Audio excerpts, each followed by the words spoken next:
Stall tactics, shoddy work, or no work at all. Those are just some of the complaints 15 families have sent us about a local fencing contractor.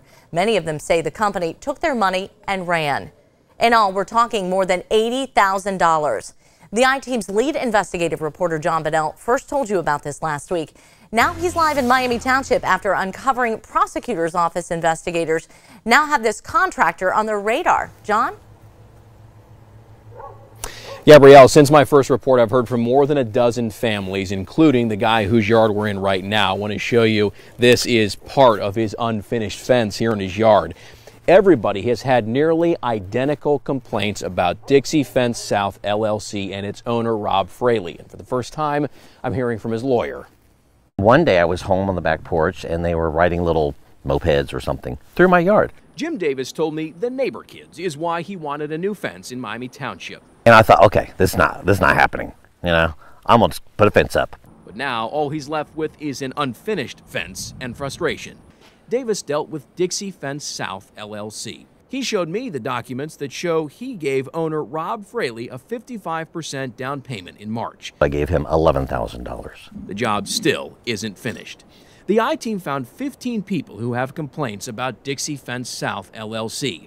The families we've talked to said they gave owner Rob Fraley a down payment only to have him not finish the work or not start the job at all. 3 people say they've gotten their money back. Records show the other 12 have been after refunds for months to the tune of more than $81,000 collectively. I've gone to the address listed for Fraley's business twice and called him for comment. I have not heard from him, but Monday I talked to his lawyer. What do you have to say on his behalf as his attorney? I think the one thing that the community needs to hear and know is that he never intended, nor does he now intend, to do anything except for either provide the service that was contracted or return the funds to those that are no longer interested in the contract. This was a situation where some people he had working for him, in part, made it difficult for him to fulfill the contracts that he had. But Davis isn't the only customer who's told the I-Team he's only ever dealt with Rob Fraley and that he's been working to get a resolution for months with no luck. The Montgomery County Prosecutor's Office told the I-Team our office recently received a complaint concerning Dixie Fence South LLC. Our consumer fraud unit is reviewing the matter. If other consumers have complaints concerning this contractor, we urge them to call and speak to a prosecutor's investigator. I think it's appropriate for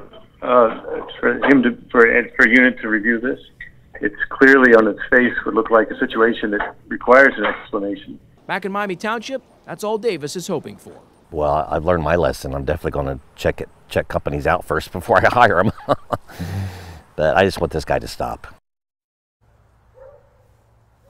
I've also uncovered that 3 families have sued Rob Fraley to get their refunds back. You'll hear from a lawyer who helped 2 of those families file those lawsuits when I join you new at 6. For now, though, live in Miami Township for the I-Team, I'm John Bedell, News Center 7.